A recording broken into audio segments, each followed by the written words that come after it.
Hello and welcome, Scrollies listeners. It is I, TeamRatnado of the Scrollies podcast, and we're back for another one. Shout out, Powell. How are you doing? Hope everything is going great. Getting some of those out of the start. Shout out, Maintainer. Hey, I am here with the one and only, the man, the myth, Monkey. My co-host, SqatCobblr. Squat wow. What's up? How's it going, SqatCobblr? It's going pretty good at Ratnado. The RatCon is behind us. We have joined forces once more, and the world just isn't ready for another meeting within a 365-day period. So we wait until the next one now. But I'm doing pretty good. How about yourself? I am almost recovered fully. RatCon wasn't too crazy, but it was somewhat for me a test of endurance. Something that maybe a year, or maybe even 4 years ago, wouldn't have been a thing. Now it takes me a day or two to recover, but it was great. I'm home. I'm safe. I'm happy. And I hope anyone who's listening to this who joined us at RatCon, thanks for coming along and making one more meme into a dream. Certainly so, certainly so. The memes, they are out there all year round, but only once in a moment of the planets aligning, of everything coming together, fortune smiling upon us, does it become a dream. And it's happened twice now. Who's to say it can't happen 50 more times? RatCon 2072, anybody? That'll be in our retirement homes. Perhaps. It'll be pretty easy to have it because we'll all just be wheeled out into the common area.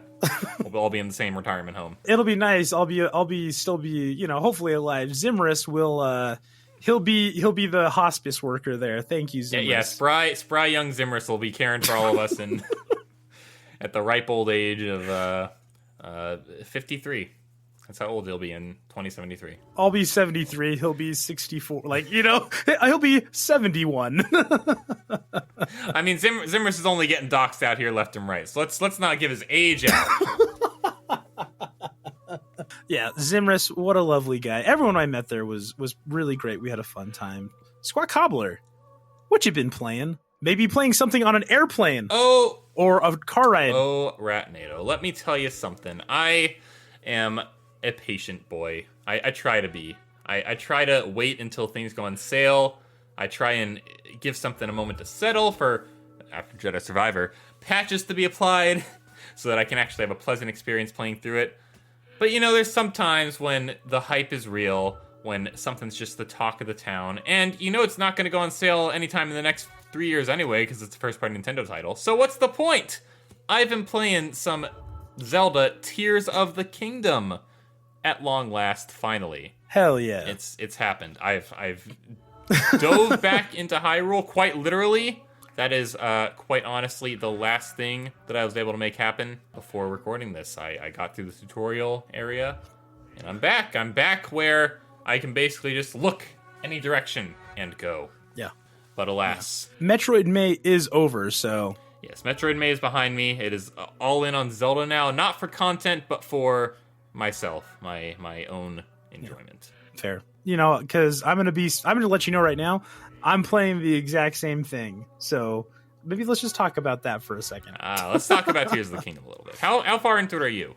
I know you're farther than me because I caught a little bit of a spoil in your stream the other day. Oh my gosh, yeah. I know. It's hard to stay away. It's hard to. I mean, when you find out that Ganon is future Link, that'll bring you in. Just like Reliant K-Fan found out. No, I just finished the first Wind Temple. Would you call it a dungeon of the traditional type? I wouldn't. I don't know. I guess I don't want to spoil too much. I just realized I did drop some heavy stuff on you. I don't know if it's the first one. It's the first one I did, and honestly, it did kind of feel. It almost was like they were trying to do a bit more like older games. Though it still felt very Divine Beast-like. And not necessarily a bad thing. I think a lot of people are going to be happy about that.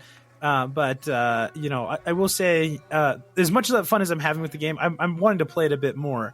But I've got a couple Final Fantasy XIV raid things that I have to get done. So I'm doing those first and then jumping back into Tears of the Kingdom. I will say Prokaya and Lotor shout out is absolutely right. It kind of is so far, and not in a bad way. It kind of feels like Breath of the Wild 1.5. There's lots of new stuff to do and more places to go. I've been having a pretty good time so far. Well, I know for Proc that's not a bad thing. He, quite out of character, is greatly enjoying this. He is only ever messaging me positive things about it. So that's just goes to show you where Proc's interests lie. They don't have underwater or dungeons. The two things I don't like. A vast improvement over what I'm like. All right, Proc.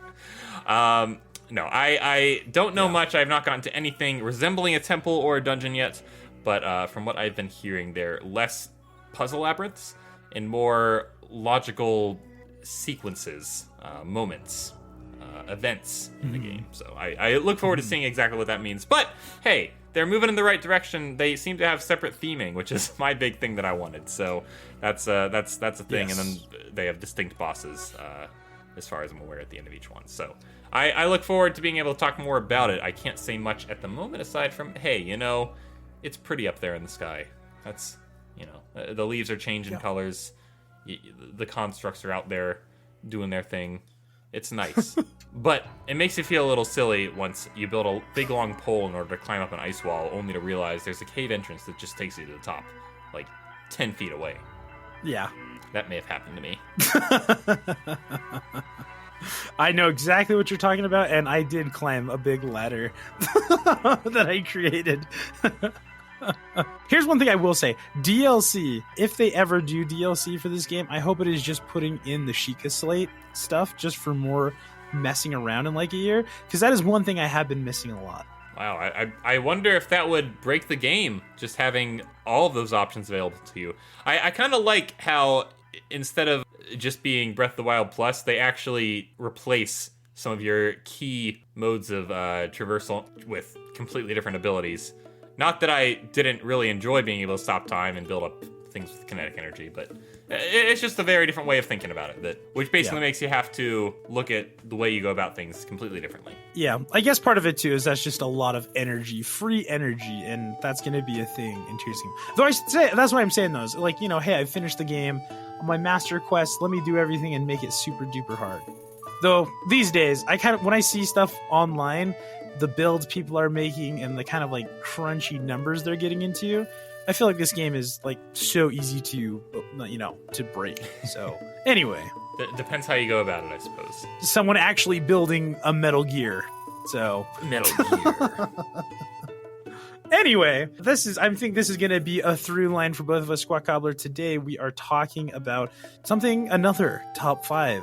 This is the number 2 of our top 5. So when we do our countdown of top 5 countdowns, this could be number 1. Yeah, we really just got to stretch this out for like half a year like we did the last one, right? Yeah, exactly. Well, maybe we just do them shorter, but our top once we get 10 top 5s, we'll do our top 5s list. Yeah. Yeah, everyone look forward to that in about 3 to 4 years. I really, really enjoyed the episode where we talked about the best Mountain Dew gamer fuel flavors. There's something about it. Well, it's obviously Code Red because it reminds me of Code Synth. I don't know if he's the type to drink Mountain Dew Code Red, but the name reminds me of him. I could see it. SqatCobblr, do you want to go 5, 5, 4, 4? I think that's the way to go about it, much like our top 5 characters list of so long ago. Now, Ratnado, an important thing to bring up before we undertake this. How much are the games going to factor into this top 5 list? Oh gosh, almost entirely. Like, mine's going to be kind of crazy. I don't think you could guess what mine is going to be. Well, here's the thing. I think we need to delineate the console experience from the games attached to it only so much because sometimes the games will completely carry a subpar console and vice versa.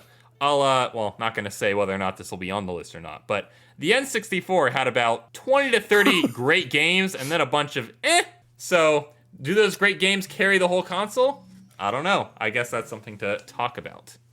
That's very fair. We can break that down a little bit more as we explain, but I think I know where you're going. SqatCobblr, would you like to start us off with your number 5? Number 5. My number 5 of 5. Well, everybody, let's just go ahead and say it now. It's all going to be Nintendo consoles, right? No. You know what? I will not let that stand. I will not let these all be Nintendo consoles. That said, believe it when it happens, because number 5 is the Nintendo Wii. There you go. Wow. Is it a hot take? I have reasons for this positioning, Ratnado. I will go into it in a moment, but did you have a Wii? Yes, I did. I got it, I believe, February 2008. I remember I made a deal with somebody off Craigslist, and I met them in a parking lot, and it kind of felt like a drug deal. Yo. Except for really nerdy. Sketchiest Wii handoff of all time, maybe? Yeah, you had a Wii, your next door neighbor had a Wii, your grandma had a Wii, everyone had a Wii. Who didn't have a Wii, everyone? We all had one. I'd say about 50% of them were just to play Wii Fit, or maybe Mario Kart Wii. I'm sure Shrek's about like 5 Wiis just to play Mario Kart Wii. Everybody, this console, I think, has a bad rep nowadays. I get that sense that people see it as the casuals console, as, the mobile gamers console before smartphones were a thing. I think this is fair. Yeah. I think that a large portion of the success came from the casual market, but everyone, we're overlooking some great first-party titles, some pretty unique ports. Considering it came out at the same time as the 360 PS3, I think you were getting a watered-down experience on the Wii in a lot of cases. But sometimes publishers got real creative, like, okay, we're obviously not going to be able to make the same experience on this console, so we're going to have to basically make it something entirely different. A lot of first-person shooters utilizing pointer controls over dual analog. And the Wii, I think, where it really shines for me is that it was such a celebration of what had come before and such a look to the future of what gaming was expected to be in the mid-2000s, which was motion control city. The virtual console is what I'm primarily thinking of, and just the WiiWare, the virtual online store it had, the first of its kind for Nintendo. So many systems represented, both Nintendo and non. We had Sega, we had TurboGrafx, we had Neo Geo, among others. And sadly, it was the best it ever got. I don't think it ever really has been recaptured quite the same way as it was on there. Because once they saw how successful it was on Wii, they're like, oh wait, we can really milk this, and other publishers weren't as willing to give up their ROMs to Nintendo to put on their system, so they released compilation packs and the like. But the Wii, I think the Wii really had it. The Wii had it good prices for the time, for what at that point in time were like 10, 15-year-old games. You're looking at that now, and they're basically selling them for full price again, right? Instead of just 1,000 points, which equated to $10. Man, I think young Squat was enamored by the concept of motion controls. He saw the marketing and he thought, wow, this is where gaming's going. This is where it was always meant to go. My body is the controller. My body is ready, Reggie. And looking back, maybe that wasn't what the vast majority of people wanted. I think there's something about having the buttons, having the feedback of the rumble of the analog stick, representing, hey, this is my movement, this is my action, and people are just more accustomed to that. People want that more than they want the motion controls. But gyro, that's still around. I think that a lot of things that we saw, detachable controllers with the Wii, I think that's still representative in some way or another now. Yeah, it's a good little system. It has some, I think, aspects of it that haven't aged quite the best. Should have been HDMI, I think, even if we weren't getting full HD 720. I think that might have been doable at the time, but they didn't think to implement that, so it looks real bad on modern TVs, and it didn't look too great on TVs at the time either. Those flat screen plasmas. So, there's a reason why it's my number 5 and not higher. But I think for what it did, for what it was to me, being the system that Super Smash Bros. Brawl was in, which introduced me to so many other games and series, it just holds a special place in my heart, and I think that it is fondly remembered by myself for that reason. I think from what I know about you, I was going to say this seems like your first step into a larger world, if you will. And especially what you're saying, I think Nintendo always did a good job of like looking back and really like honoring what came in the past. And I had the exact same thought when you said Wii. I was like, oh, because that was the time when they were like, not only are we just like, hey, remember how good the old days were, and we're going to put some demos on, on a disc, on your disc that you bought. No, you can actually just download and play them there. I remember the hype building up to it. I remember watching all this stuff. I remember watching, I believe it was Miyamoto playing drums at an E3 with the controllers, and being like, holy sheesh, this is crazy. This is gonna be a game changer. And in a lot of ways it was. I mean, I think the casual appellation, to me, that's so off, just because it kind of was like at the time when there wasn't as much emulation, or it wasn't quite as accessible, or all of these different things. It was kind of a console that did just about everything. If they could have got DVD playing on it, it truly would have been just the thing to get.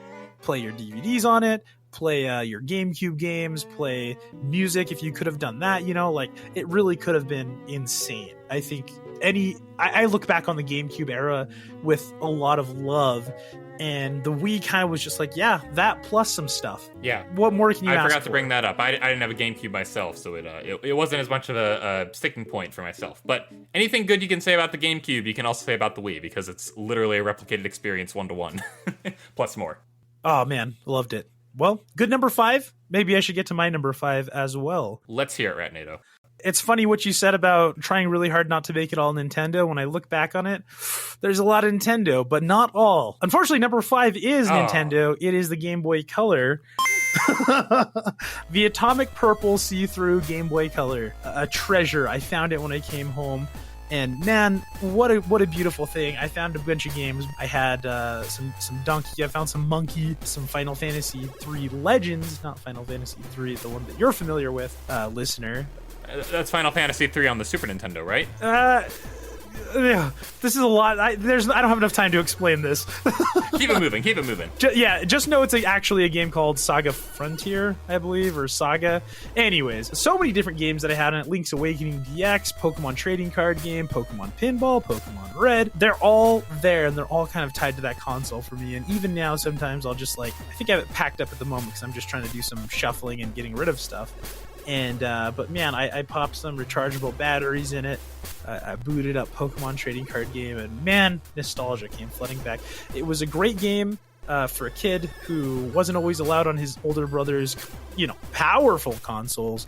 I could just go in my room, and me and Link could just go hang out. Number 5, GBC. I love it. 100%. Nintendo designates the Nintendo Game Boy and the Nintendo Game Boy Color as separate consoles, and I would imagine you do as well with your listing as number 5 here. What do you think set it apart from the Game Boy? Much like I said, with the GameCube as well, it took the past and things that I was familiar with. My buddy had Star Wars on Game Boy, the from super old whenever, and I remember we tried it on the GBC, and even though it wasn't like a complete remake like a DX version, it added some colors to it, and it looked sharp and clean, and it just kind of took old stuff and made it look nice. I think that was one of my entry points into gaming, and especially so because it felt like it was mine. I could put it in my bag, I could pull it out and play it on the road, and man, just opened up a world to me of portable gaming. So there you go. And it was basically just a handheld NES, right? It had all the same capabilities. Yeah, man, so good. One thing I never had Tetris, original Tetris for Game Boy, but I did have some version of Tetris. I think it was a Mario themed version of it, and just so much time, even playing Pokemon Red on it, all those games, just such great memories. And it was with me. It was a console I really remember playing when I got it for up until even 98, 99, maybe even 2000 of it kind of just being a staple. So. A staple, to be sure. And Ratnado, I can't think of a better way to follow this up than with my number 4, the Game Boy Advance. Hey! Oh. It's yeah. Oh. the young millennial / old Gen Z handheld system. We don't really know how to classify it, much like myself. No. Like I said, the Game Boy Color, a handheld NES. The Game Boy Advance, basically a handheld Super Nintendo, minus some of the buttons. This was my first ever console I ever had. It was a portable system. It didn't have the backlight because I didn't have the SP. I had the gray flat one. Or not the gray. I had the purple flat one. And let me just tell you, this opened the door to so many series, so many games, so many just things that I expect to be normal to this day, such as backwards compatibility, the fact that I could take any Game Boy game, slap it in there, didn't matter if it was a gray cart, a transparent color cart, or a GBA cart. It just played, and it played fine. It played just as you'd expect it to.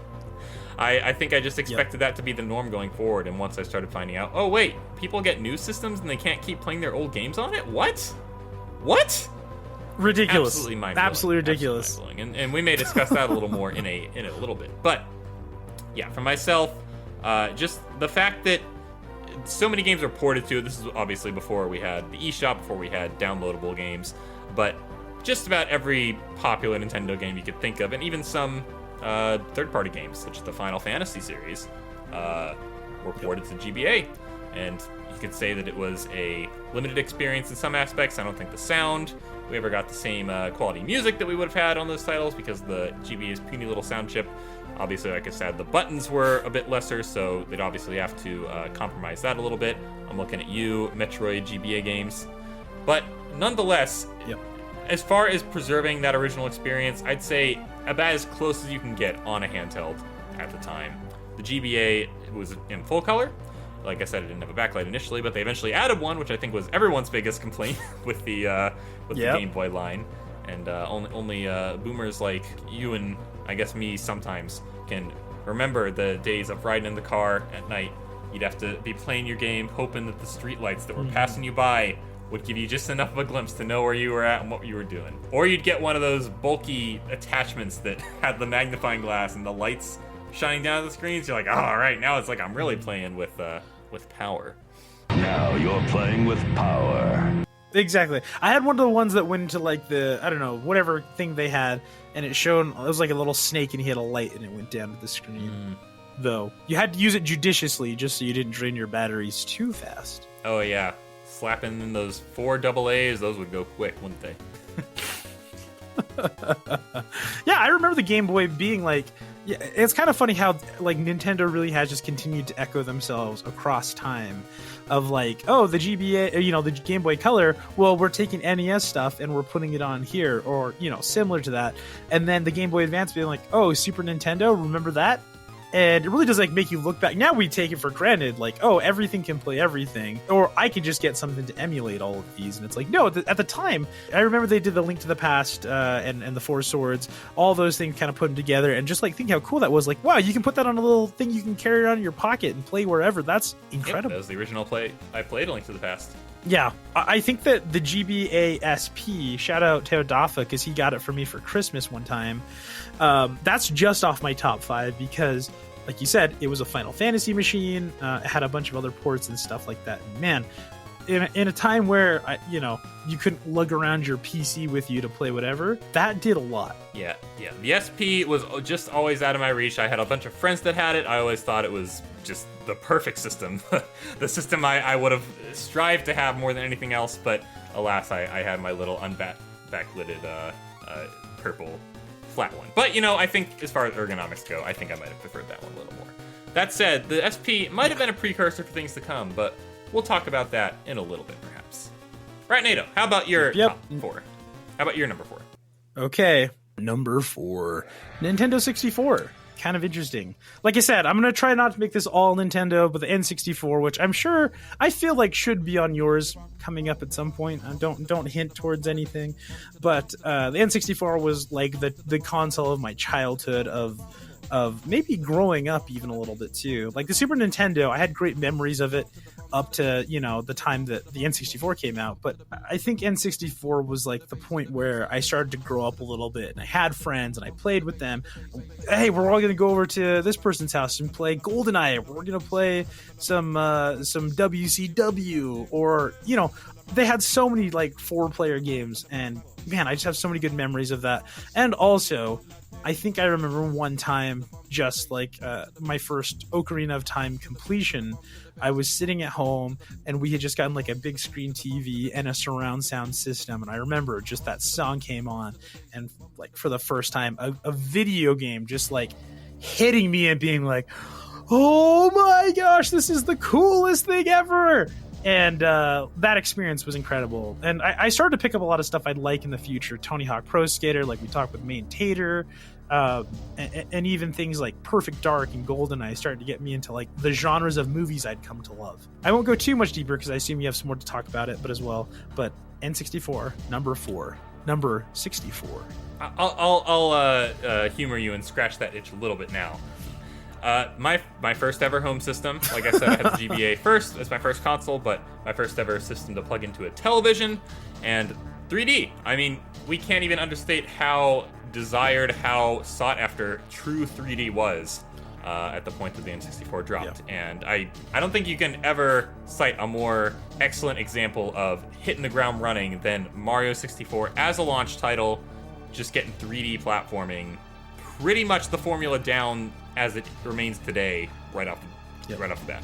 It's I can still vividly remember McButcher bringing the system home. Little did I know the GameCube was already out, but you know, as a child, you don't think about these things. In fact, I don't even think I understood that like gaming companies like released systems like in succession. I think I just thought the GameCube was like an entirely separate thing from the N64, and this is what I had, and this is what my friends had. But nonetheless, I can still very, very clearly remember the day that Mario 64, we popped it in, and we all passed the controller around, just running around the outside, not even going into Bob on Battlefield necessarily, and just climbing trees, doing backflips, swimming through the lake, just completely mind-blowing to a young squat who had only ever known 2D gaming with maybe some pseudo 3D on a handheld system before that. The way it plays, the way it does everything, man. Thank you so much, Nintendo, for Nintendo 64, SqatCobblr. Is this your number 3 now? You know, with all this thanking Nintendo, I can already see the comments. We're shills. We're paid to just put nothing but Nintendo systems on this list. All right, everyone. I'll concede. Stand back. Stand easy. We're going to name a non-Nintendo system now, okay? Okay. Oh, no. Everybody. What did I say about the GBA planting the idea in my head that backwards compatibility was by default expected? That in no way could you even release a system without these features. Well, my number 3 pick took that idea and ran with it to the detriment of, I think, the financial success of it initially. Yeah. But the PlayStation 3, it was the PlayStation 1, it was the PlayStation 2, and it was a whole new console up to modern specs all in one. And it was a fat chunk of change to get all of that out off the bat. I think we could all agree. Now, I didn't have the PS3 when it was new, when it was even supported. I only picked it up for the first time a few years back, thanks to Doobie Team, rest in peace, on it to me, and a whole bunch of games for just $40. So thanks Doobie Team for that. Yeah.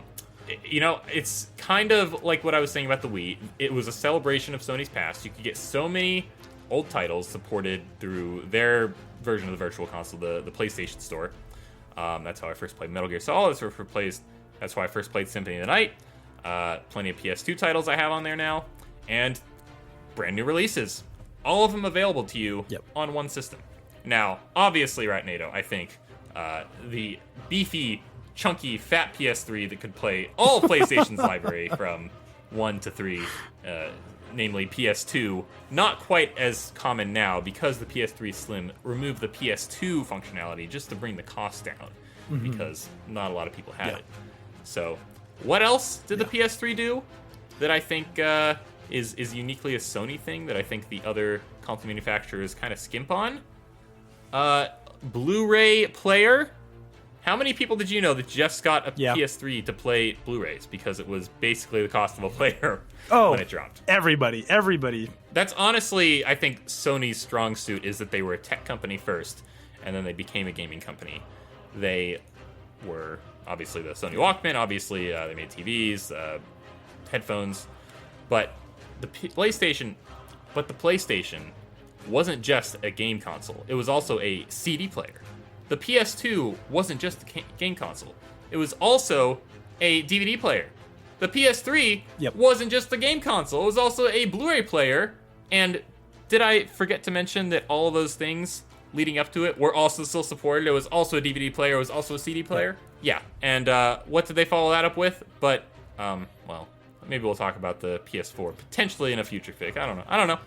But they followed it up with a PS3 2 is what I consider the PS4. They didn't actually add any new type of playback. They didn't have 4K support. It was just another Blu-ray player with the same kind of interface. But the PS3, I mean, the cross-media bar was just a super nifty way to navigate. I know people are really fond of the PlayStation 2 OS and that navigation, but I think they honestly nailed it with the PlayStation 3's menu. It was just so easy to get to exactly what you needed to with just like scrolling and then scrolling up and then boom, you were there. Also had downloadable games for, I think, the first time for a generation. That, as well as the Xbox 360. Exactly. I'm just gonna put it out there right now. PS3 also my number 3. Whoa! I guess let's just keep talking about it then. Ratnado, why is it your number 3? So first of all, I got PS3 kind of late in the game. Basically, when I got back from Guatemala, it came out in 2008. I left in 2008. So 2011 almost broke Ratnado.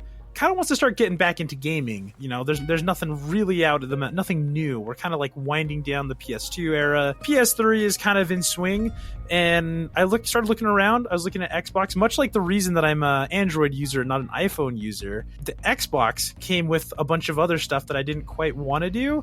Xbox Live, I didn't want to pay for. I'm a college student. I'm broke. I don't have a job at the moment. What do I get? Well, I've got a Wii, but I've already got the games for that, and I've kind of, I want to play something different. I want games to look nice.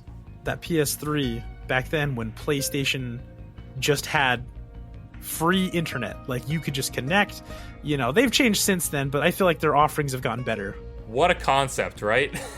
Right. Playing online just with your paid internet plan, not with buying a separate plan for your console in addition to it. Oh gosh, yeah, and that was the game changer. Not only Blu-rays, not only DVDs, not only CDs, but I could play games online, which was important because shout out to Dafa, he had Dead Island, and he said it was a really fun game. I love zombies. I've always loved zombies. And I saw that game and was like, yeah, that'd be fun. He's like, well, we can play together. An FPS that I can jump on, play so almost seamlessly with my brother, and I don't have to pay for that beyond buying the game. Sold right there. It would repeat with Saints Row 3 as well, where it's like, this is so cool. It's so seamless. It was one of those moments, like you're saying, like with 3D, where I was like, it is the future. This is the future. This is what gaming should be. And, at that time, a modern PC setup was a little bit out of my price range. So even though you argued like that's there, I didn't have a ton. I had a little bit, and it scratched the itch. And not only that, I kind of feel like that era, like the 2011 to maybe 2013, right before PS4 got announced, just has like some huge things getting dropped. Skyrim, technically that's on everything, but for me, it was like I was part of the gang finally. I can play all these games. I got Infamous 2 with it, PS3 exclusive, and the hits just kept coming. And I was just like, there's so much on this console that isn't on Xbox. It changed everything for me. It felt like my first grown-up console. Yeah, the exclusives, I think, are what many look back to the PS3 and fondly remember. To be honest, like I think many of the main Sony publishers continued those series that they started on PS3 on the later systems. So it just goes to show how much of an impact they had. Whereas they tended to reinvent the wheel every single generation up to that point. It's definitely a newer old console to me because I have only gotten in the last few years. But looking back, I do remember the console war very vividly. That I sat on the sidelines for because no one was Team Wii back then. It was just PS3 or Xbox 360, and all my friends had PS3 and all my cousins had Xbox 360. So that's kind of what I saw it as. Like, okay, these are the type of people that play this versus that. I think for what it is, it's still semi-supported now. You can still play online for free. You can still buy games off the PlayStation Store, despite the fact they tried to stop you from doing that a couple years ago, but we all stood firm and they rescinded that for now.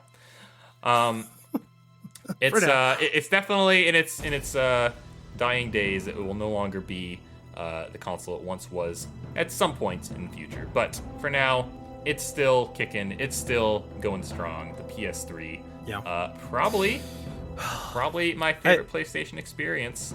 Not to spoil the rest of this list, but I think they peaked with that, and I think they started making some mistakes in the following generations. But maybe we will or won't talk about that this time.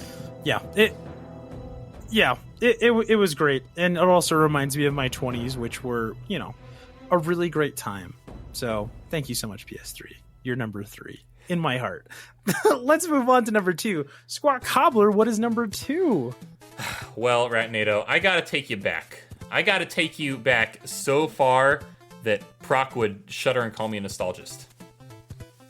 You see, we're going back before I was even born. You're thinking, okay, you baby, okay, you youngin'. Well, let me just say, the old game jank is real, everyone. We can't deny it. Old games, they just have these things about them that you just have to accept and say, okay, this is how it is. I'm playing an old game. It's going to have some old game jank. But yeah, none more so is that present for myself than in the NES, which isn't my number 2. But okay, thank God. Yeah, that'd be real time nostalgia, wouldn't I? I wouldn't be able to defend you.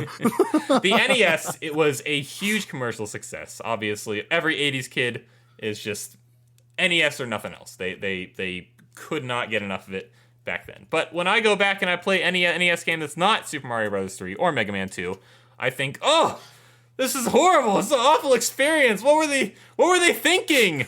To quote another passionate video game personality.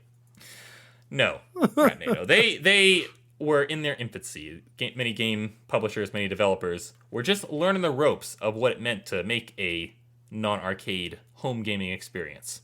And I think they took a lot of that growing pains from the NES and refined it in its follow-up. My number 2 pick, the Super Nintendo Entertainment System. Good. What Very else good. can I say, everyone? Obviously, it's just got game after game after game that's just an all-time classic. Need I say more? It's where the DK revolution started. Everybody, this system did so much. It just took what they went through learning on the NES and just did it 10 times better. So many games that they had basically done trial runs for.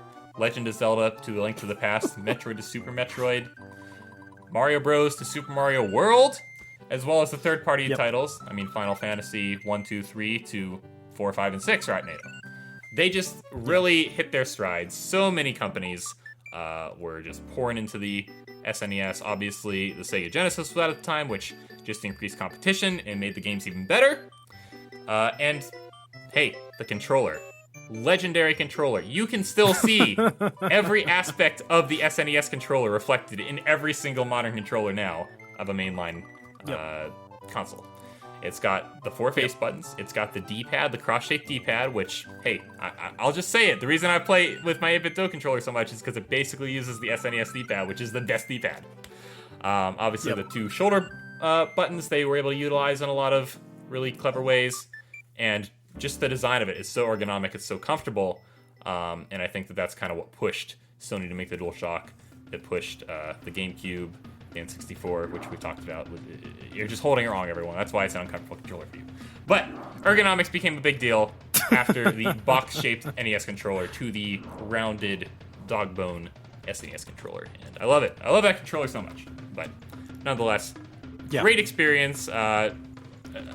You know, when it comes to old game jank and SNES, I can deal. I can deal and then some. In fact, I can enjoy an SNES game quite a bit.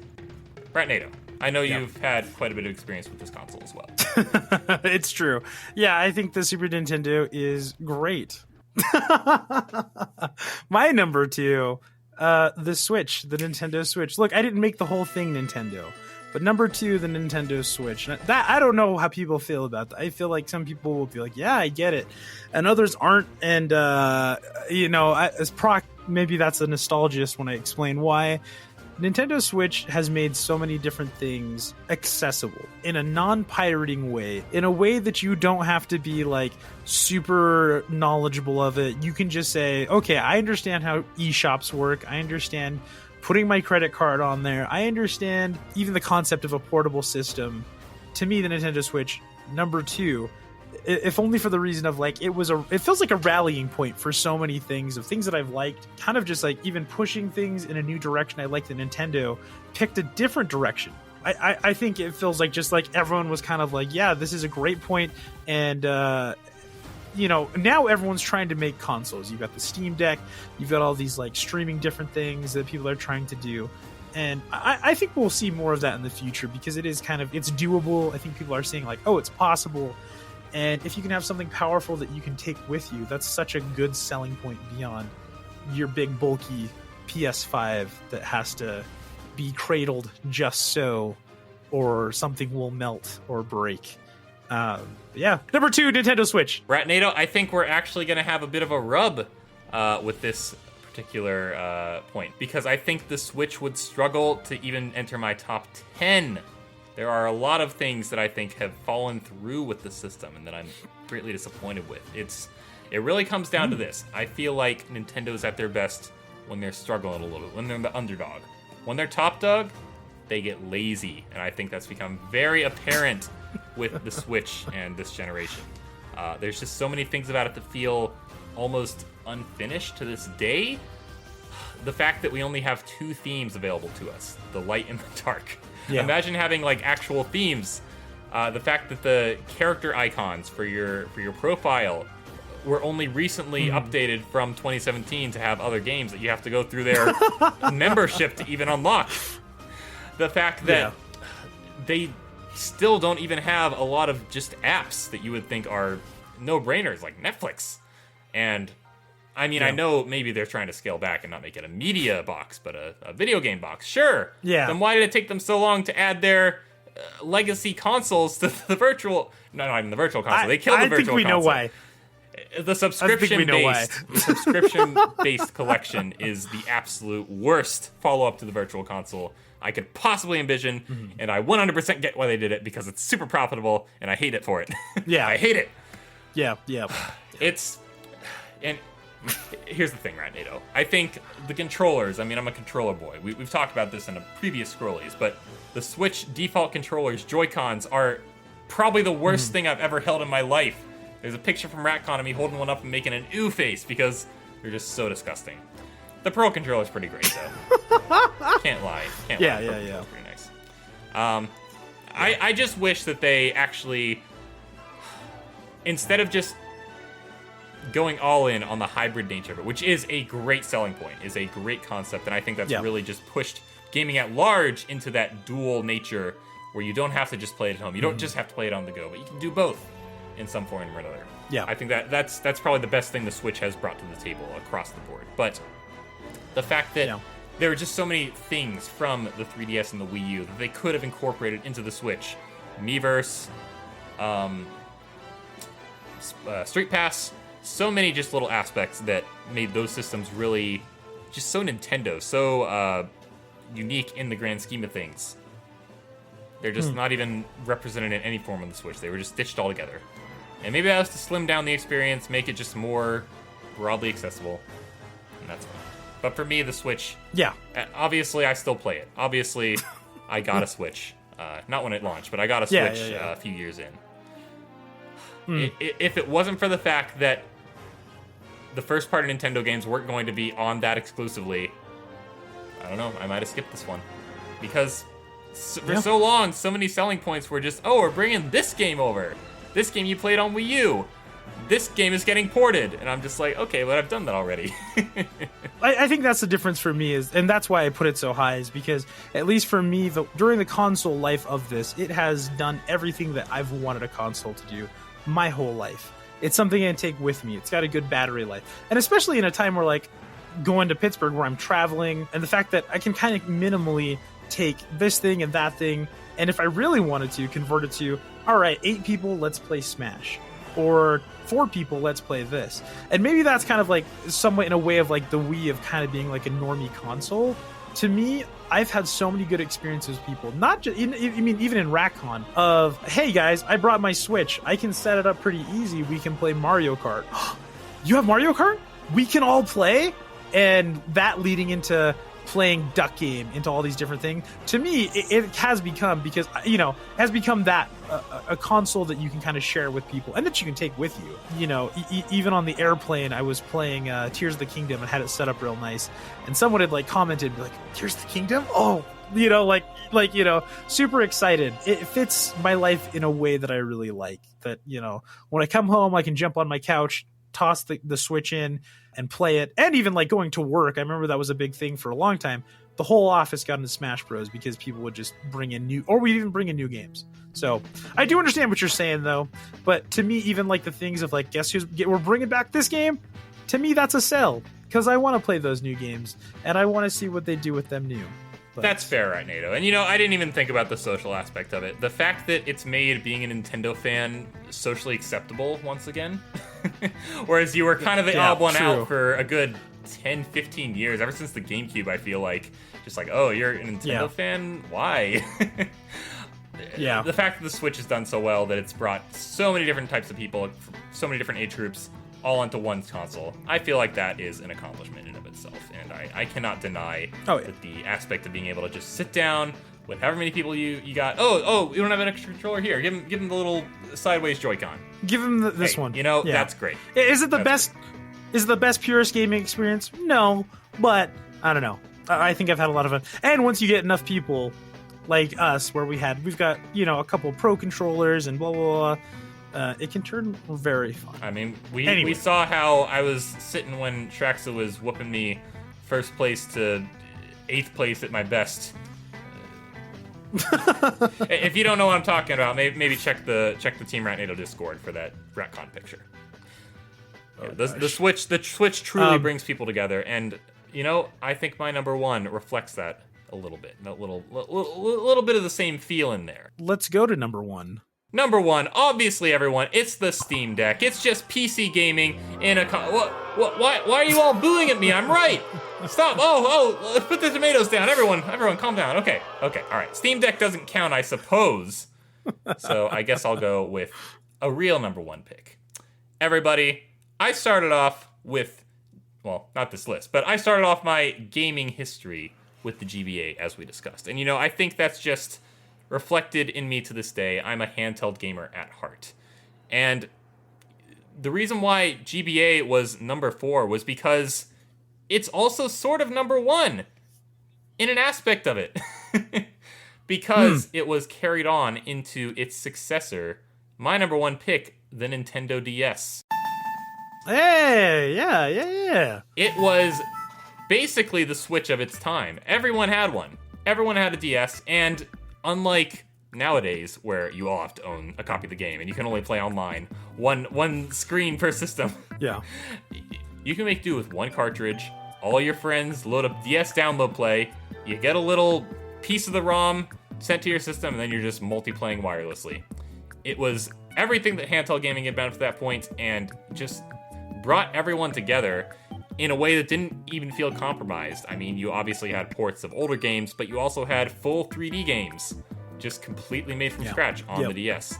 And not limited. I mean, they are obviously like real blocky and low texture. In fact, the texture situation on the DS kind of reminds me of the OG PlayStation. But yeah, this was all in a little handheld.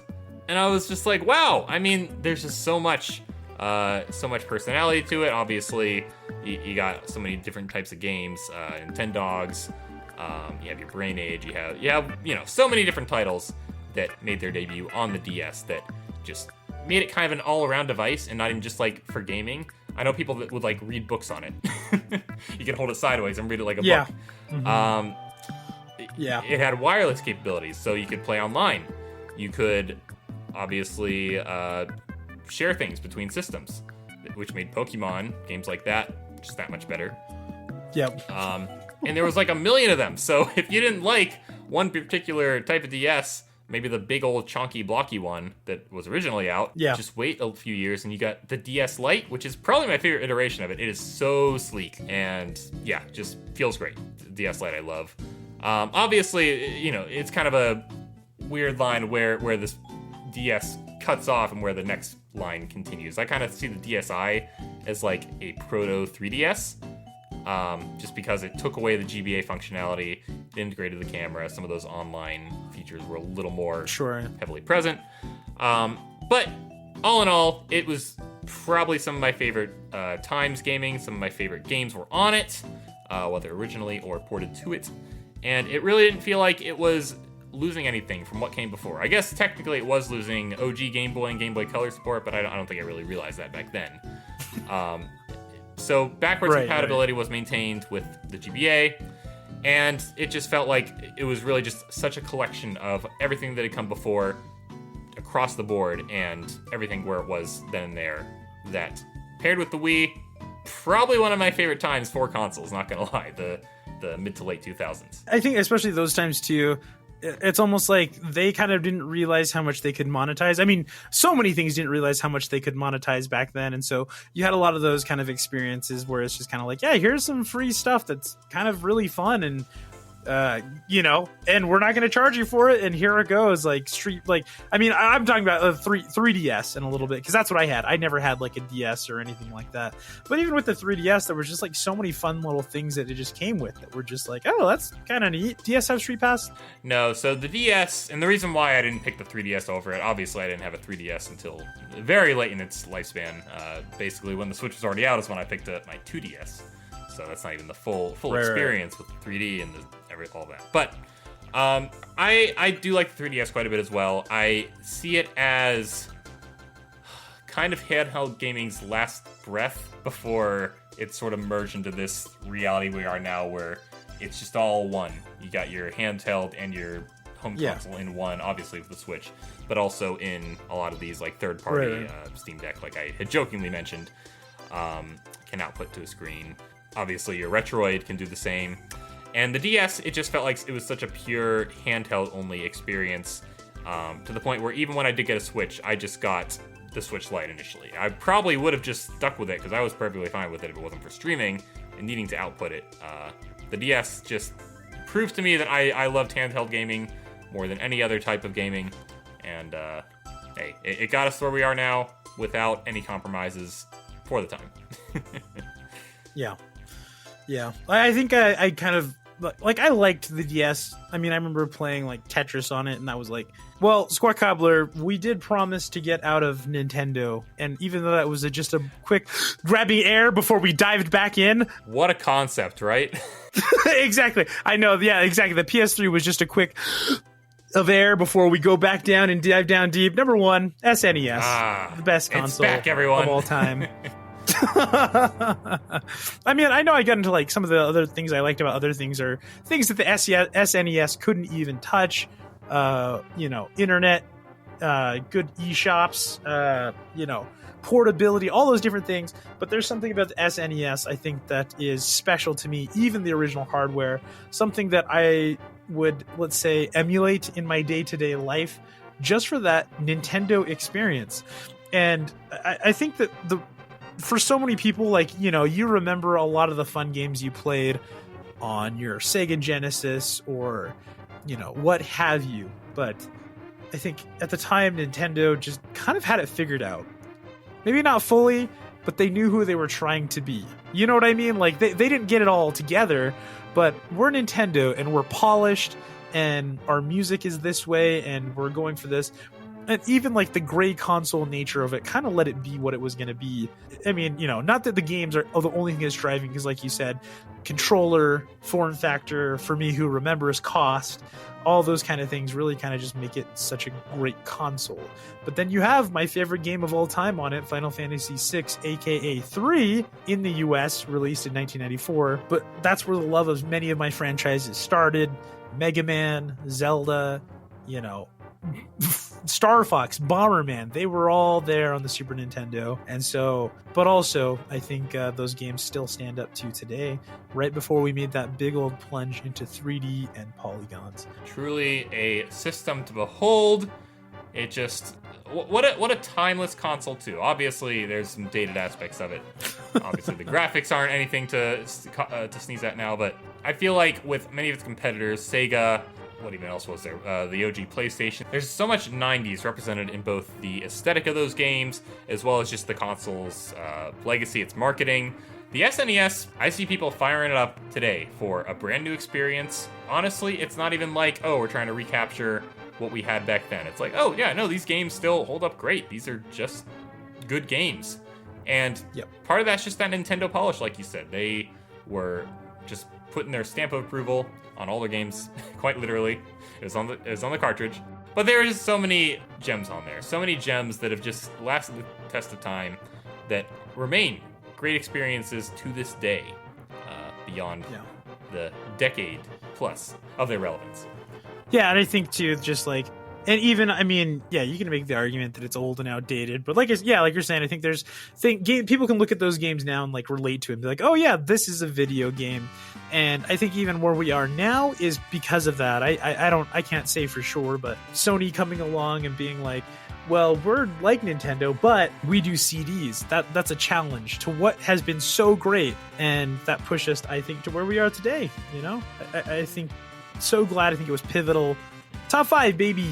Top 5. Everyone, send your hate comments for no other company's representation in the TeamRatnado and huge discords. I'm just kidding. Everyone, obviously these are our opinions. We haven't played every system. We don't hold the memories that some of you may, but and I know we have a lot of PS2 fans out there that are probably very upset that wasn't brought up on either of our lists. But nonetheless, everybody, we fondly remember these consoles, and hey, who's to say that it can't change in the years to come with new experiences?